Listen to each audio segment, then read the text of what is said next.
Kui bioloogilised vanemad mingil põhjusel oma last ise kasvatada ei saa, siis on kasuvanemad just need, kes pakuvad lapsele kodu, perekonda, armastust, hoolivust ja turvatunnet. Bioloogilised sidemed on väga olulised ja nende puudumisel saab just kasuvanem seda tühimikku täita. Paljud lapsevanemad soovivad väga last saada ja nende suurimaks unistuseks on olla lapsevanem, ema ja isa. Kasuvanemaks olemine on just see võimalus nende jaoks. Eesti keeles kõlabki sõna kasuvanem natukene kohmakalt. Rõhk ei ole mitte kasul, vaid ikkagi vanemal. Kasuvanem on täisväärtuslik lapsevanem. Sõna kasuvanem all mõistetakse tihti erinevaid lapsendamise vorme. On eeskoste, hooldusleping ja lõplik lapsendamine. Eesmärk on siiski olla ikkagi täisväärtuslik pere ja pakkuda lapsele turvatunnet, armastust ja hoolitsust.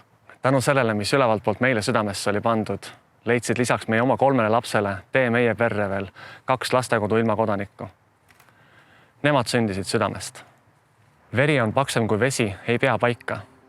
Kärgpere või kasupere lapsevanemana hoolitsen ikka samasuguse armastusega oma haige lapse eest. Aitan teda koolitükkides ja tunnen tohutut uhkust kõikide tema saavutustele. Täpselt nii nagu iga lapsevanem. Kõige rohkem on kasuvanemast kasu siis, kui liitsõna kasuvanem eest kaob ära sõna kasu.